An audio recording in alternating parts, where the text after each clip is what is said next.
Doctor Alcerro, se le solicita ingrese en este momento al estudio de grabación del Centro Médico Hondureño, donde en unos momentos dará inicio la sesión posturno, el primer podcast médico de Honduras. Bienvenidos a otro episodio más de la sesión posturno, el primer podcast médico de Honduras, un programa sin salas de espera, donde su médico siempre estará a tiempo y donde abordaremos los tópicos más relevantes en salud, haciéndolo sin agujas y con buena letra. Yo soy su anfitrión, el doctor Alcerro, y en esta tarde tenemos un tema sumamente importante, particularmente para aquellos chiquitos de casa que normalmente vamos a encontrar con algún tipo de problema respiratorio. Vamos a abordar el tema de asma bronquial en niños. Para ello tenemos con nosotros al doctor Omar Mejía. Él es médico especialista, neumólogo, egresado de la Universidad Nacional Autónoma, con una subespecialidad en neumología pediátrica del Instituto Nacional de Enfermedades Respiratorias de México y con una vasta participación en múltiples asociaciones, miembro activo de la Asociación Pediátrica de Honduras, de la Asociación Hondureña de Neumología y Cirugía de Tórax, de la Asociación Latinoamericana de Tórax, European Respiratory Society, y además de ello también fellow de la American College of Chest Physicians. Doctor Mejía, bienvenido, un gusto tenerlo aquí con nosotros esta tarde. Este tema a mí me llama, me intriga mucho más que cualquier otra cosa, sencillamente porque el asma bronquial en niños a veces sucede que desaparece. O sea, que normalmente tenemos esos episodios de niño donde hay dificultad respiratoria, sibilancias. Bueno, pero ya nos contará un poco. Bienvenido. Muchísimas gracias, doctor, por la invitación. No, un honor estar acá en estos foros educativos para la población en general, para el personal sanitario, tanto de primer nivel como de las áreas de especialización, médicos, enfermeras, etcétera. Y bueno, como usted mencionaba, pues sí, definitivamente creo que es uno de los problemas más frecuentes que vemos los pediatras en general y los neumólogos pediatras en particular, como es el asma en niños.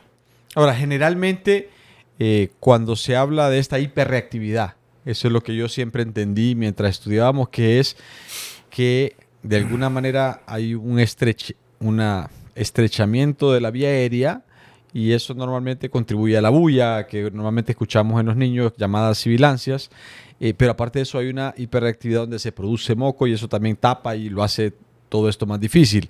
Ahora, ¿cómo definiríamos así particularmente el asma bronquial? Ok, bueno, importantísima la pregunta e importantísimos los conceptos que usted ha mencionado para empezar este tema.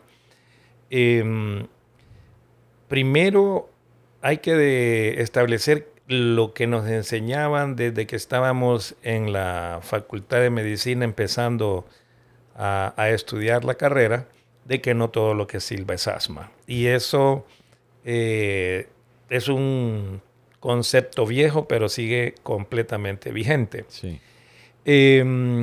Voy a tratar de explicar de una manera sencilla, primero, lo que es la fisiopatología del asma para poder comprender los síntomas.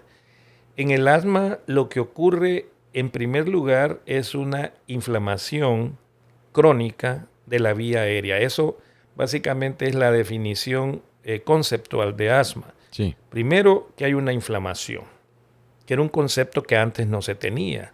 Antes se pensaba que el asma era nada más un problema de obstrucción bronquial, pero con el devenir del tiempo se fue estableciendo que el principal problema en el asma es más bien la inflamación de la vía aérea. Esta inflamación de la vía aérea produce, como usted mencionaba en la introducción, una hiperreactividad de la vía aérea. Pero este concepto de hiperreactividad de la vía aérea es un concepto más fisiopatológico que clínico. ¿Por qué? ¿Qué es lo que quiere decir hiperreactividad de la vía aérea? Lo que quiere decir es que los bronquios o la vía aérea en general responde de una manera exagerada ante la presencia de un estímulo externo, que los estímulos pueden ser muchos. Ya vamos a hablar de eso. Sí.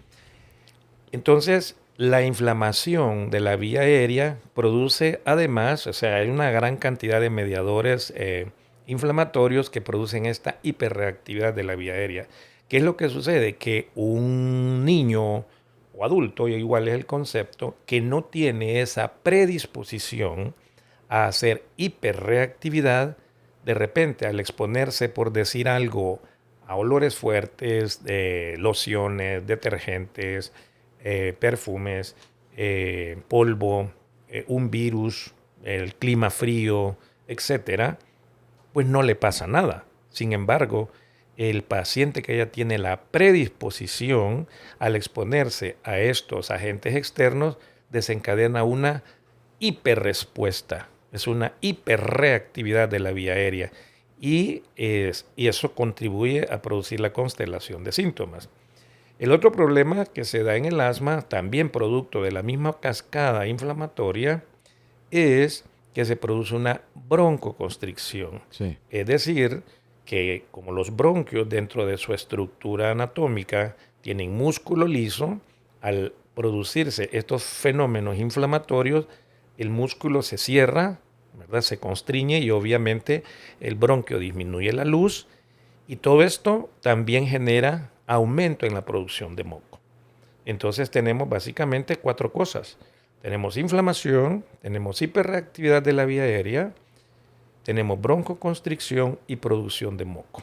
Y esto entonces lo que va a producir clínicamente es una constelación de síntomas que el más conocido obviamente es la sibilancia. Sí. ¿Verdad?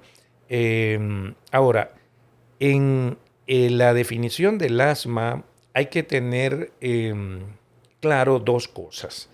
Uno, lo que es el asma enfermedad y otro, lo que es una crisis asmática. Porque usted puede tener un paciente, y lo mismo sea niño o adulto, que tiene una clínica que orienta a asma, es decir, tiene sibilancia, opresión torácica, disnea, tos, que característicamente es variable durante el día, ¿verdad? Pero que no tiene crisis. Entonces muchas veces las madres me dicen, no doctor, pero es que mi niño no tiene asma, porque mi niño nunca se ha puesto cansado. Claro. ¿Verdad? Lo que pasa es que nunca ha tenido crisis, pero asma sí tiene. Sí. Es más, la mayoría de las veces el examen físico del niño con asma al momento que llega con el médico es normal. Entonces, pero lo que hace el diagnóstico, y luego vamos a hablar de eso, es estos síntomas que ya mencioné, pero que lo más importante son variables. Eso se llama, ese es un término espirométrico que se llama variabilidad. O sea, la característica es precisamente esa, que en determinado momento el niño está prácticamente asintomático. Sí. Pero ya, por ejemplo, por la noche o al despertar, los síntomas aumentan, ¿verdad? Y eso es lo que se conoce como variabilidad. Y esos datos son muy característicos del asma. Hay otro dato también muy característico del asma, es que los síntomas se pueden desencadenar por el ejercicio. Claro. ¿Ah? El ejercicio, la exposición, como decía al inicio, a aeroalergenos, polvo casero, etcétera. Hay una gran cantidad de desencadenantes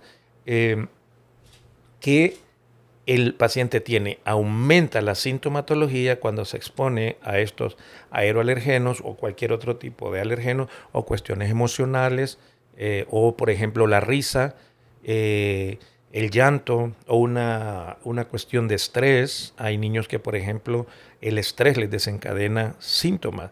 Entonces, esos datos, el médico, pues, en este caso, el neumólogo pediatra tiene que tener esa habilidad al momento de hacer la historia clínica, porque esos datos, sobre todo en niños, que luego vamos a hablar del diagnóstico, son capitales para el diagnóstico. Sí. O sea, me dice un niño, mire doctor, es que el niño, el problema es que en la noche está tosiendo. O él cuando anda jugando es que le escucho tos, ¿verdad? O le escucho, las mamás le llaman hervor en el pecho, ¿verdad? Sí. Sí. O dice, mire que cuando le da una gripe, otro término muy frecuente que utilizan ellas, se le baja al pecho. Y es que eso es lo que sucede. O sea, en una infección viral le produce una hiperreactividad y le da broncoespasmo. Pero esos datos que son muy sutiles, yo con 2, 3 de esos síntomas digo, este niño tiene asma. Entonces, es importante diferenciar lo que un niño puede tener, asma bronquial, ¿verdad? Pero no tener crisis, pero sí tener asma. Y otra cosa es ya tener la crisis.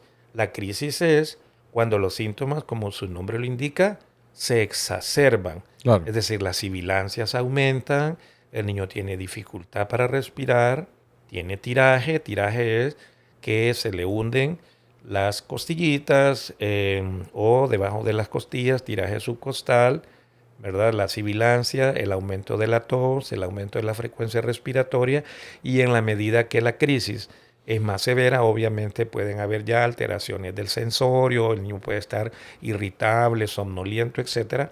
Para eso pues hay escalas para poder determinar el grado de severidad de la crisis. Pero eso es otra cosa. Claro. O sea, usted puede tener un niño con una crisis y la idea es que tenga lo menos crisis. O puede tener niños que de repente son asmáticos y quizás nunca o rarísima vez han tenido crisis. Yo creo que es importante tener los dos conceptos claros. Yo la idea que siempre había tenido es solo aquel que desarrolla crisis. Es correcto. Pero entonces, pero hay características individualizadas donde no hay. Ahora, ¿con qué frecuencia de alguna manera se presentan este tipo de síntomas en los pacientes pediátricos? O sea, ¿es una población bastante grande ante la que estamos que tiene algún tipo de sintomatología asmática? Claro que sí. Es bien importante y usted lo ha dicho de manera correcta. La población pediátrica, los pediatras, la pediatría además de una ciencia es un arte, porque nosotros vemos niños desde recién nacidos hasta los 17, 18 años. Sí. O sea, tenemos esa oportunidad de ver el desarrollo del ser humano desde que es un recién nacido, un lactante menor, lactante mayor, preescolar, escolar, adolescente, que ya un adolescente se comporta parecido a un adulto, pero no es igual que un adulto. Tiene características particulares el adolescente. Y todo eso nos toca a nosotros verlo.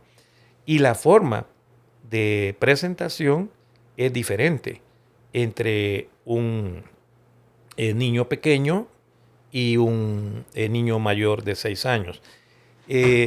Fíjese que en cuanto al cuadro clínico, de hecho hay muchas guías internacionales de asma. La que más conocemos aquí es la que se conoce como GINA, que es la Global Initiative for Asthma, ¿verdad? De sus siglas en inglés, GINA, ¿verdad?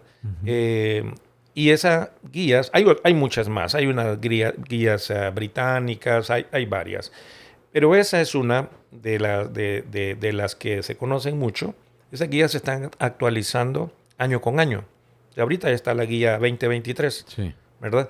Entonces, estas guías clasifican de una manera bastante buena el niño, tanto para el diagnóstico como para el tratamiento, en 2 grandes grupos de edades. Niños menores de 5 años y mayores de 5 años. Entonces, y creo que aquí pues nos estaríamos pasando ya de una vez a lo que es el diagnóstico. Pero antes de hablar del diagnóstico, no quería yo dejar de mencionar algunos datos epidemiológicos importantes. Sí. Porque el asma, actualmente en el mundo hay más de 300 millones de personas que padecen de asma. O sea, una enfermedad, es un problema de salud pública. El asma es una cosa que tanto adultos como niños afecta de una manera. Yo me atrevería a decir que es de repente una de las principales causas de morbilidad en la población pediátrica en general. Sí.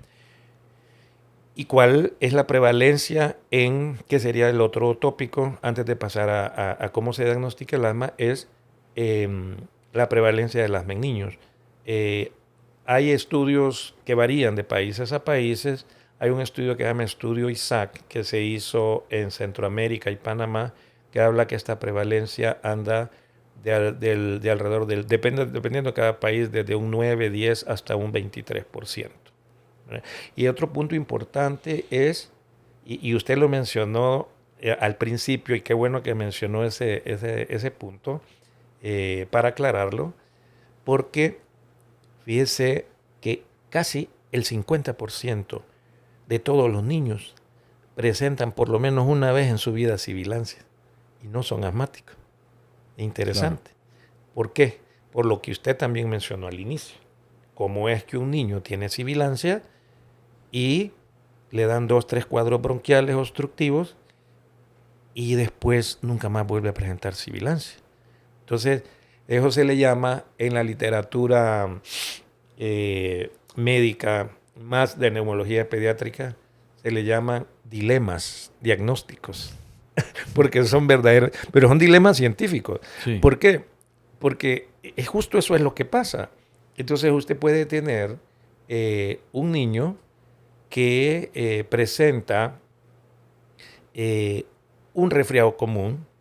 Ahorita tenemos ahorita estamos recién pasando un brote de virus sincitial respiratorio, influenza. Bueno, pasó la gran pandemia, ¿no? De que estamos prácticamente recién saliendo, la gran pandemia del COVID, pero este año en particular hemos tenido brotes de virus sincitial respiratorio, influenza, adenovirus y parainfluenza, que son los virus que andan circulando más, al menos en la población pediátrica. Entonces estos virus le pueden generar al niño un cuadro de secreción nasal, tos, fiebre, dificultad respiratoria y sibilancias. Pero si es el primer cuadro, ese niño no, aunque esté con sibilancia, no es asma, eso es una bronquiolitis, sí, que es diferente. Y probablemente este niño tiene un cuadro de bronquiolitis, quizás puede tener un segundo cuadro de bronquiolitis, o puede tener algún otro cuadro bronquial obstructivo, no necesariamente bronquiolitis, y después nunca más volver a tener sibilancias. Sí. Ese niño no es asmático. ¿Ok? Y son los que se le llaman lactantes sibilantes tempranos, que son aquellos niños que tienen sibilancias en los primeros 3 años de vida, pueden tener 1, 2, 3, y después de los 3 años nunca más vuelven a tener sibilancias. Y hay otro grupo de niños que tienen sibilancias también, que comienzan antes de los 3 años, siguen presentando cuadros bronquiales después de los 3 años y después de los 6 años ya no vuelven a tener sibilancias, que es lo que usted mencionaba en la introducción. Entonces, estos niños, la pregunta es, si ya tienen 3 cuadros bronquiales obstructivos, ¿son asmáticos o no son asmáticos? Esa es la gran pregunta. Actualmente, como le decía, estos se le llaman dilemas diagnósticos, pero para fines prácticos, todo lactante o preescolar que tiene 3 o más cuadros bronquiales obstructivos debe diagnosticarse como asma bronquial. Ahora bien, está el otro grupo de niños, que son aquellos niños que tienen también sibilancias recurrentes, que así se les llama, lactantes, sibilantes recurrentes, o niños con sibilancias recurrentes, pero que tienen otras características, ¿verdad? Una es que tienen antecedentes familiares, ¿verdad? Sí. Digamos, el papá padece de asma, la madre padece de asma. En la literatura no describen mucho los abuelos, pero en la experiencia particular mía, yo he visto que también cuando los abuelos son asmáticos, como que también eso tiene una carga genética en el niño y que lo predispone a padecer de asma. Entonces, el dato del antecedente familiar es muy importante para establecer el diagnóstico. Y no solo es importante, es un criterio diagnóstico que utilizamos los neumólogos pediatras. Y si además este niño ya ha tenido más de 3 cuadros bronquiales obstructivos y además del antecedente familiar tiene datos de alergia o de atopia, tiene dermatitis atópica en la carita, en las regiones antecubitales, o su piel es áspera, o sea, es una dermatitis atópica, eso es otro criterio más, ¿ok? Si tiene rinitis alérgica, si tiene también algunos datos laboratoriales como un aumento de los eosinófilos, más de un 4% o más de 500 eosinófilos, y una IgE. IgE es la inmunoglobulina E, que es un anticuerpo específico que se eleva en cuadros alérgicos, y hay una tabla dependiendo de la edad, ¿verdad? Y si un niño tiene todos esos criterios, entonces ese niño, no hay duda, y tiene cuadros bronquiales obstructivos, no hay duda que es un niño que tiene asma bronquial. Y este sí no va a tener la misma suerte que tienen los grupos que le mencioné al principio. ¿Okay? Porque este sí va a seguir presentando sibilancias hasta la vida adulta. Esa es la diferencia. En los otros 2 grupos que le mencionaba, los lactantes sibilantes tempranos y los sibilantes tardíos, que no tienen estas características que mencioné ahorita, pero tienen más de 3 cuadros bronquiales obstructivos, también se van a diagnosticar como asma. Pero la diferencia es que tienen un mejor pronóstico. ¿Por qué? Porque, como usted lo mencionó en la introducción, en la vida adulta, 99% nunca más van a tener problemas. Entonces, yo les digo a los colegas neumólogos de adultos en broma, es que los pediatras sí curamos el asma. Pero realmente es eso lo que sucede. Y de hecho, las madres también a veces nos llevamos los aplausos, ¿verdad? Pues, no, mi niño era asmático, pero el doctor Mejía me lo curó, ¿verdad? Pero realmente es que era la evolución natural de la enfermedad. Yo creo que aquí, en esta plática, prácticamente de una manera amigable, hemos establecido el diagnóstico del asma en los lactantes. Y faltaría luego el diagnóstico del asma en los niños mayores de 5 años, pero si tenía alguna otra. No. Otra de las cosas que a veces llama la atención es si cambia la forma en cómo se abordan este tipo de pacientes, si les etiquetamos como asmáticos o si les etiquetamos como hiperreactivos, digamos. O sea, realmente yo muchas veces, porque siempre me da temor cuando le ponemos una marca a alguien y lo experimento con pacientes. Entonces, usted es diabético. Entonces, ya el paciente diabético automáticamente cambia. No es que yo no me puedo dejar nada porque soy diabético. No es que a mí no me pueden cortar las uñas porque soy diabético. Sí. Entonces, muchas veces esa etiqueta a veces cambia completamente la perspectiva. Entonces, ya mi niño no puede hacer deporte porque es asmático. Ya mi hijo no puede meterse a la piscina porque es asmático. Entonces, por eso le preguntaba si realmente a largo plazo cambia la forma en cómo los tratamos, o sea, en el sentido del manejo, el tratamiento es diferente, o si ponerles etiqueta más tiene un efecto negativo sobre su vida en general afuera. No sé, solamente para una como pequeña reflexión, si cambia la forma en cómo usted los va a manejar, les va a dar las indicaciones o igual. Ok. No, interesantísimas esas preguntas. Mire, fíjese que las recomendaciones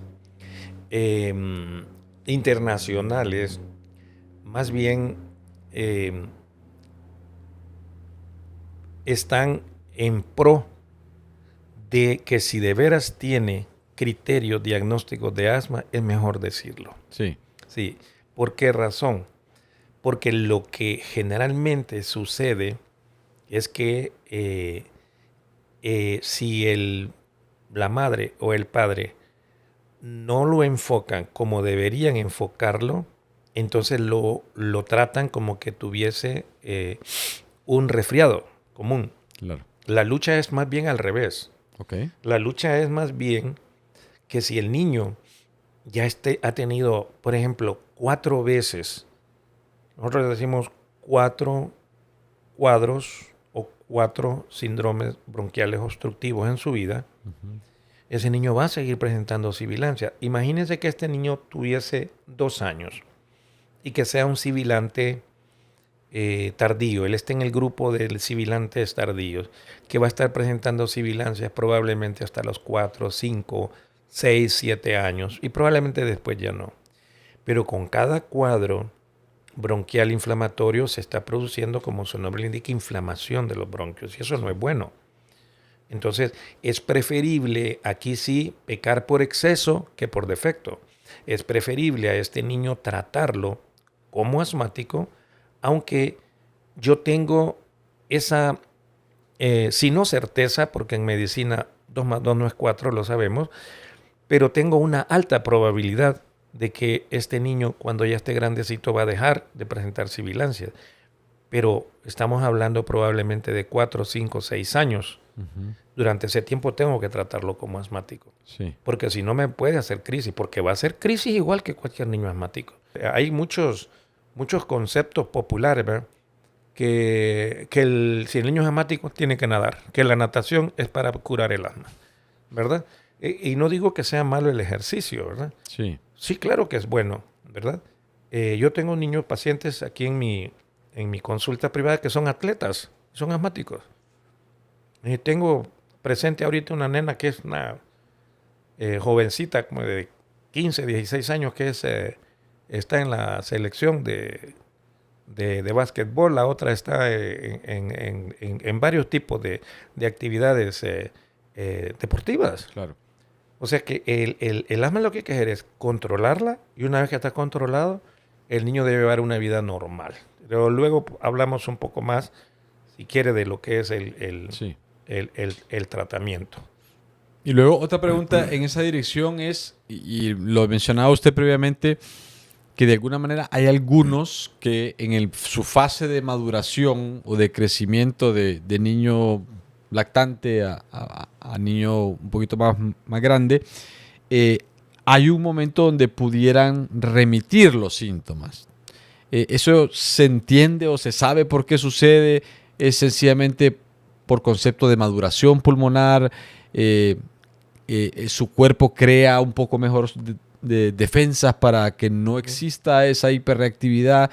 ¿Sabemos realmente qué sucede o por qué hay algunos que al final o disminuyen los episodios o sencillamente los síntomas van desapareciendo? O ¿sabemos por qué sucede? Bueno, una de las teorías que hay es son los cambios hormonales, Okay. ¿verdad? Y que eso puede contribuir, ¿verdad?, a que en determinada época de la vida hay como un periodo como de calma, ¿verdad? De hecho, la lucha más grande que tenemos es en los primeros años de vida. Sí. Ahí es la lucha grande del neumólogo pediatra tratando a estos niños, y es donde hay que tener mucha paciencia, ¿verdad? Y las madres pues tienen que revestirse también de mucha paciencia para poder estarles dando, tratándole las crisis, en el caso de los niños que presenten crisis, y dándoles un manejo de control una vez que se salen de las crisis. Y como le decía, muchos niños después de los 6 años nunca más van a volver a tener problemas. Y otros niños pueden tenerlos, pero son los que tienen ya la predisposición hereditaria y de hiperreactividad para presentar estos síntomas. Recuerde que la vía aérea de un adulto, el diámetro de los bronquios es mucho más grande. ¿Okay? Claro. En cambio, el diámetro de los bronquios de los bebés son milímetros. Claro, con poco se obstruye. Con una pequeñita cantidad bueno, un bebé de 2 meses con solo tener tapado la nariz está con dificultad respiratoria, no está cansadito. Entonces, claro, va ocurriendo podríamos llamar madurez, pero más que madurez es el desarrollo de la anatomía, de la vía aérea en general, ¿no? Inclusive la vía aérea del niño pequeño, desde su naricita, su faringe, a medida que va creciendo va cambiando la disposición de tal manera que le permite respirar mejor. Claro. ¿Ok? Entonces esas son cosas que pueden contribuir, ¿verdad? Claro, hay niños que tienen asma severa que desde pequeños y lo siguen ocurriendo. Afortunadamente, la mayoría de los niños asmáticos no son asmas severas. La gran mayoría son niños que tienen cuadros bronquiales leves o moderados. Solo hay un porcentaje bajo, 10% más o menos, que son asmas que les conocemos como asmas de difícil control. La gran mayoría se logran controlar muy bien, ¿verdad? Y lo importante es eso, pues que el niño tenga una buena calidad de vida. Y no solo hay que tomarlo como calidad de vida, así como de una manera como de piedad, no. Calidad de vida es porque sí puede tener una buena calidad de vida, claro, de bebecito, ¿verdad? Si el niño se trata adecuadamente, el bebé puede ir a la escuela, puede jugar, puede practicar todo tipo de deportes, solo que, por ejemplo, eso es una pregunta muy frecuente. Doctor, y mi niño yo lo quiero poner en natación porque quiero que se le quite el asma o quiero que practique un deporte y tal. Claro, está muy bien y está recomendado que practique un deporte. Pero, cuando él esté estable, no lo va a poner a natación o no lo va a poner a hacer una carrera de 100 metros planos cuando anda tosiendo, porque entonces sí le va a dar crisis, claro, ¿verdad? Entonces es como de lo que decía, el justo medio, o sea, ni llegar a sobreproteger al niño, eso es bien importante, sí, por el efecto psicológico que se tiene en el niño. Ni llegar a sobreprotegerlo, eso también es malo, ¿verdad? Que la madre sea sobreprotectora o que los padres sean sobreprotectores. No es que el niño es asmático y no puede salir a jugar. Y es asmático y no se puede comer un helado. Y porque es asmático. Entonces, ¿qué pasa? Hay estudios psicológicos, doctor, de niños asmáticos con madres sobreprotectoras que hacen sus dibujitos. Cuando les ponen a hacer sus dibujos, hacen muñequitos bien chiquititos, bien pequeñitos. El sol lo ponen por allá. Entonces son niños tristes, son niños que los tienen muy demasiado restringidos, aislados, marginados, casi como que como un niño burbuja, como que tienen una burbuja. Y eso es malo, claro, muy malo, ¿no? Eso no es el objetivo de manejar estos casos. Pero tampoco el otro extremo, ¿verdad? Porque también se da. No, mire, que hablar de asma podemos estar todo el día. Se da y ya uno ya, como dicen, ya con tantos años de ver pacientes, conoce una de anécdotas, pero increíble. Entonces, el otro fenómeno, ¿verdad? Que se da, que no dice no, es que yo voy a dejar que mi hijo juegue debajo de la lluvia, no importa que esté con tos, que juegue tierra, que juegue con los perros, claro, que juegue con los gatos, porque así se le va a quitar el asma. Ese también es un error. También es un error. Entonces, ni llegar a sobreprotegerlo de una manera que el niño se sienta como cohibido, atemorizado, ni tampoco al extremo, ¿verdad?, de que estemos exponiéndolo a los alergenos y entonces esté presentando síntomas recurrentes. Yo creo que ese sería el concepto. Y luego lograr identificar es valioso los que son el desencadenante de esas crisis. Sí, claro que sí. Entonces, aquí creo que muchas veces se juega en conjunto o se involucra al alergólogo, se dice, mira, vamos a hacerte unas pruebas. Sencillamente en aras de tratar de, entiendo yo, minimizar la posibilidad de que hagan estas exacerbaciones. Claro. Mire, fíjese que los principales desencadenantes del asma, uno de los desencadenantes más, y eso está comprobado científicamente, más poderosos es el polvo casero. Ok. El polvo casero. No es tanto el polvo de la calle, pero Sí. es el polvo de la casa que se acumula en los rincones, porque ese polvo tiene una gran cantidad de detritus, de heces desecadas de insectos, de cucarachas, ácaros, etc. Y entonces esa es pura proteína. Y la proteína es un antígeno poderoso que desencadena las crisis. Entonces, el polvo casero es un desencadenante terrible, ¿verdad?, en los niños asmáticos. Entonces, eso sí es importante recomendarle a la madre que en la casa, que en la habitación donde el niño duerme no haya polvo. Y eso sí, no es sobreprotección, eso simplemente es que de plano está comprobado que sí son Claro. poderosos desencadenantes. El otro poderoso desencadenante es el humo del cigarro, el tabaco. Sí. El tabaco es tan dañino, yo creo que es de los peores. Es que cualquier cosa que usted lea, el tabaco es malo. Y en este caso, ¿verdad?, ese sería lo que se llama tabaquismo pasivo, ¿verdad? Porque fuma el padre, Claro. o fuma el abuelo, o fuma puro. Y generalmente, como el que tiene un vicio siempre lo justifica, dice, no, doctor, si mi esposo fuma o el abuelo fuma, pero va a fumar afuera, ¿verdad? Pero fuma afuera, pero regresa y carga al niño, Claro. y viene con el olor todos del tabaco. Entonces, el humo, pues, yo en eso sí soy estricto, ¿verdad? Claro. Nada, o sea, si alguien fuma y no puede dejar de fumar, el papá, el abuelo o alguien de la casa o el tío, ¿no?, mire usted, en casa no debe fumar. Si quiere a su niño, a su hijo, Claro. a su nieto o a su sobrino, en casa no debe fumar. Ya que usted no puede dejar de fumar, pues ni modo, pero hágalo fuera. En casa no debe fumar, porque eso está comprobado que es un poderoso desencadenante.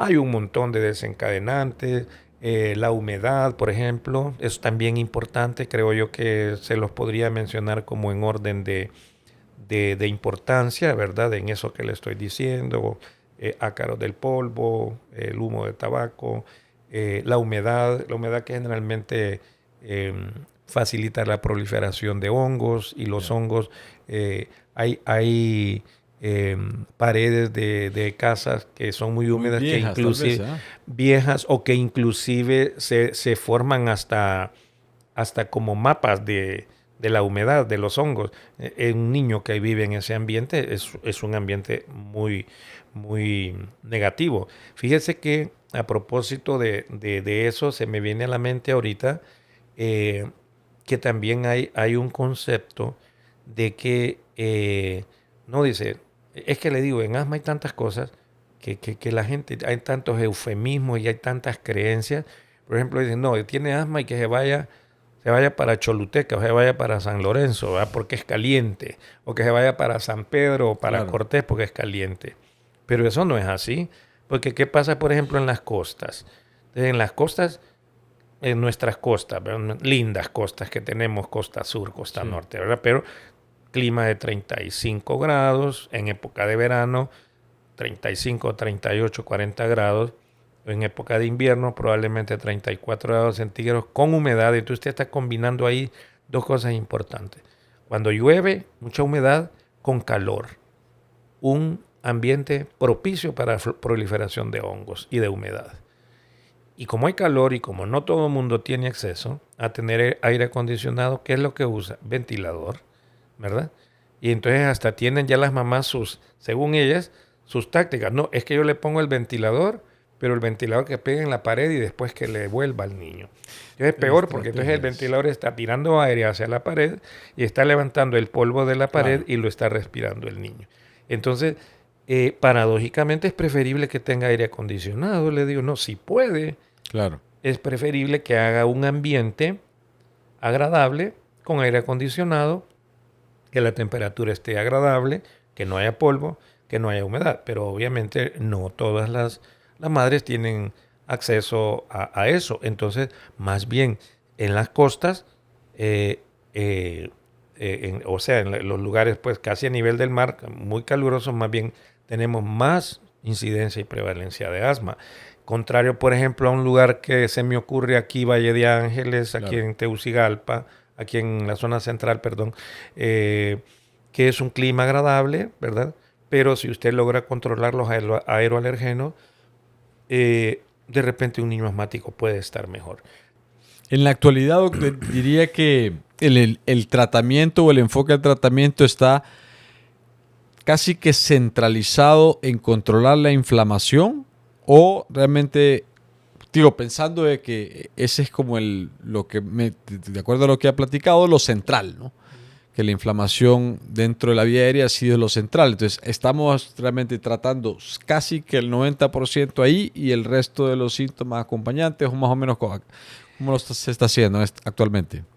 Fíjese, le voy a responder a esa pregunta haciendo un poquito. Dicen que cuando ya uno cuenta muchas anécdotas es que ya está mayor, ¿verdad? Pero le voy a decir algunas anécdotas que yo las viví en mi época de estudiante. Yo se las cuento a mis internos, a mis residentes.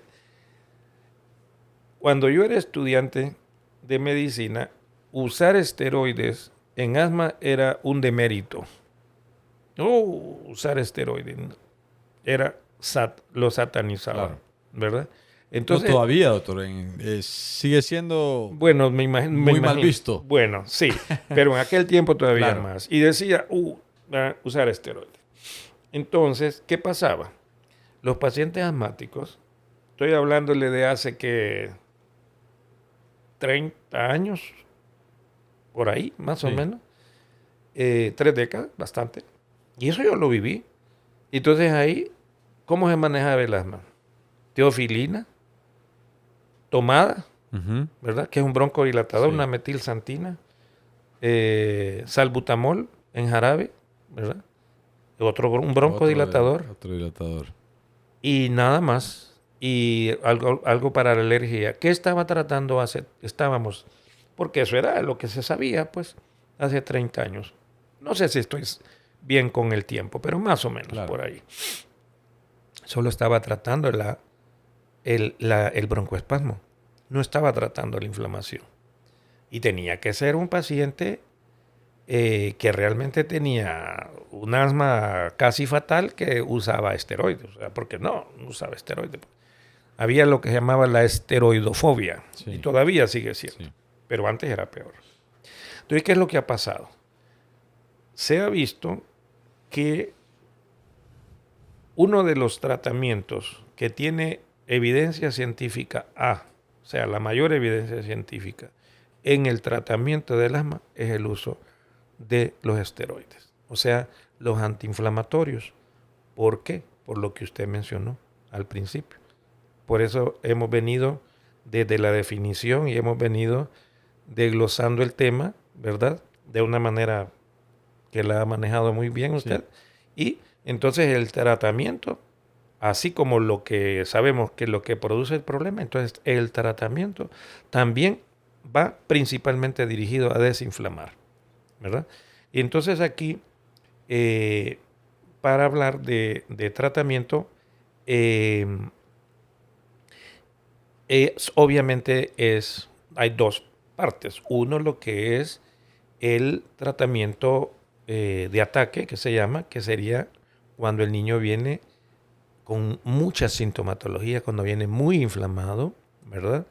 Entonces, obviamente, este es un tratamiento de rescate, o viene con una pequeña crisis. Sí. Entonces, ya ahí el pilar siempre del tratamiento, ahí usamos esteroides sistémicos, generalmente intramusculares, endovenosos u orales, broncodilatadores, básicamente salbutamol en aerosol o nebulizado, anticolinérgicos, bromuro de ipratropium, y dependiendo qué tan mal está el niño, podemos ir usando otros tratamientos que son más ya de pacientes hospitalizados, ¿verdad? Sulfato de magnesio, etc. Una vez que el niño sale de esa fase severa o aguda, entonces viene la otra parte, que es el manejo de sostén, ¿verdad? Y en el manejo de sostén, también, como le mencionaba, todos los años hay cambios. Cada vez hay cambios, pero siempre el tratamiento va enfocado a desinflamar. Sí. Va enfocado a desinflamar.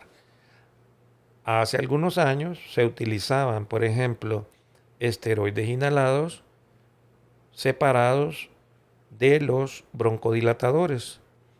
Y los esteroides inhalados, beclometasona, fluticasona, que son los que más usamos acá, budesonida, entonces se utilizaban a dosis altas con uso de broncodilatadores, pero eso ha venido cambiando.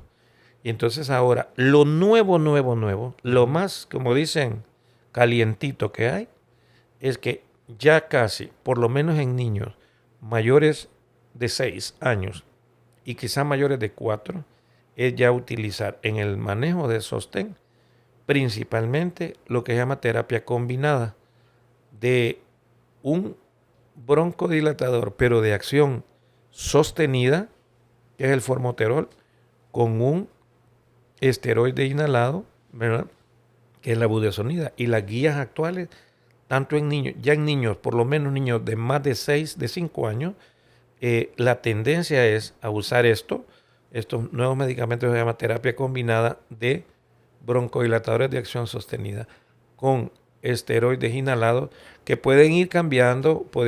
Hay presentaciones para usarlos dependiendo de la severidad del caso, Sí. ¿verdad?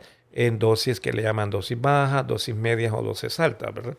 Que ese es un montón de cosas ahí que de repente pues no es el momento para hablarlas, pero para que sepamos que a eso está enfocado el tratamiento.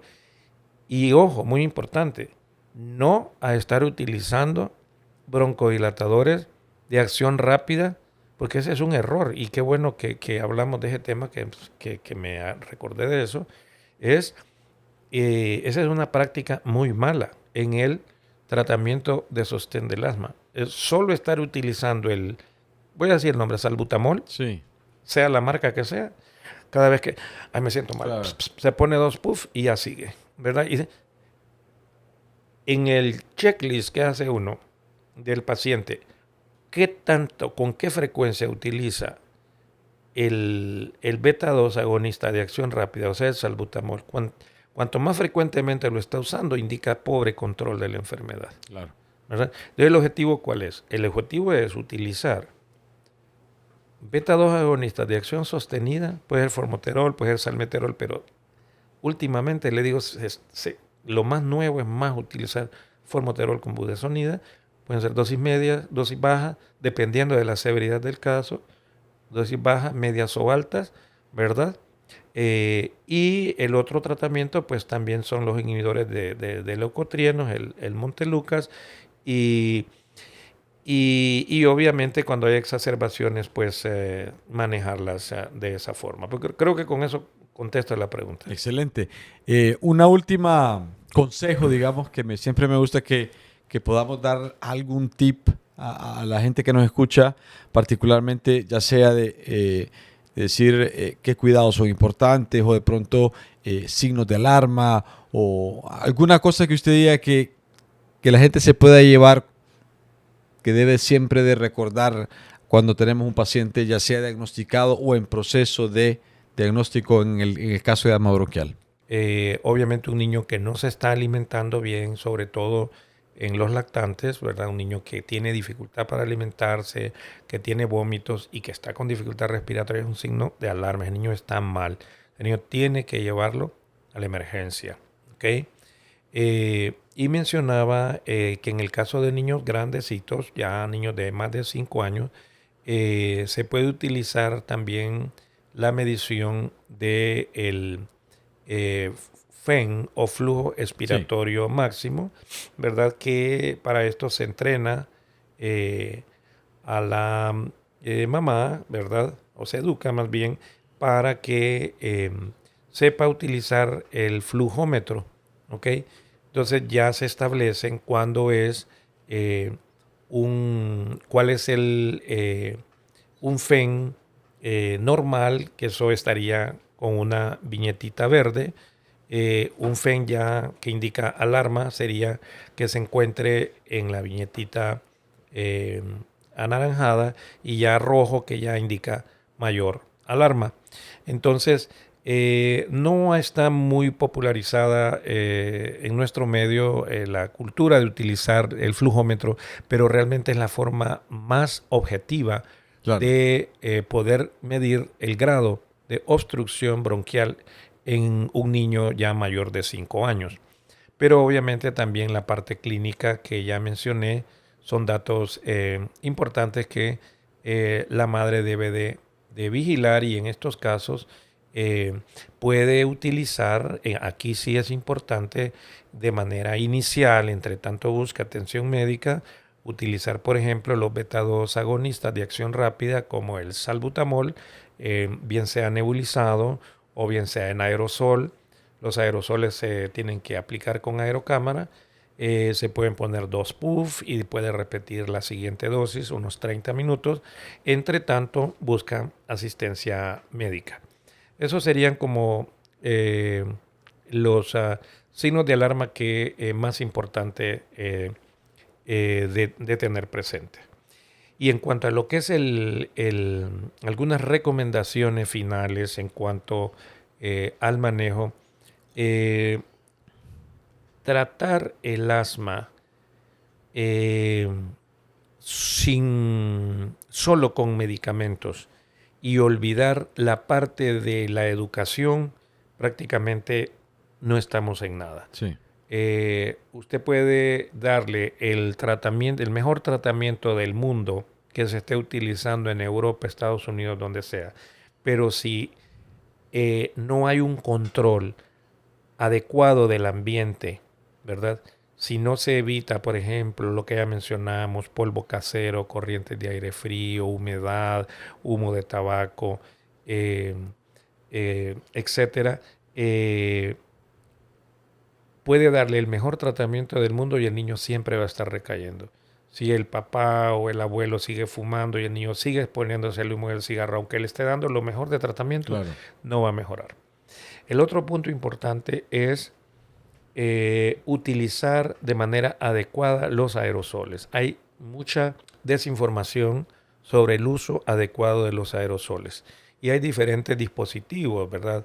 Están los de dosis medida, el Rapid Inhaler, Turbo Inhaler, pero eso es motivo de una plática completa, solo hablar de uso de los inhaladores. Pero en general, el que más usamos en niños pequeños, ¿verdad? Son los aerosoles de dosis medida, ¿verdad? Es importante que el médico explique de una manera adecuada la técnica, cómo utilizar el aerosol. Lo otro es que debe de utilizarse siempre con aerocámara. Lo ideal es que sean ahora aerocámaras que no son tan caras, en el último caso, si no se tiene disponibilidad de aerocámaras, sobre todo pues en lugares de bajos recursos económicos, utilizar el famoso vasito, ¿verdad? No es lo ideal. No estoy recomendando que se usen vasos como cámara espaciadora. Pero en lugar de usarlo directamente en un niño pequeño, pues preferiblemente usarlo de esa forma. Lo ideal es usarlo con una aerocámara, ¿verdad? Se agita antes de aplicar, se conecta al espaciador, se dispara, deja que el bebé esté inhalando durante mínimo unos 15-20 segundos. Lo ideal es que inhale más tiempo, pero siquiera 20 segundos, pues ya es un tiempo más o menos adecuado, y luego volverlo a agitar y poner la siguiente dosis. O sea, pero el médico tiene que explicarle cómo utilizar adecuadamente los aerosoles. Si es otro tipo de dispositivo, también lo puede utilizar.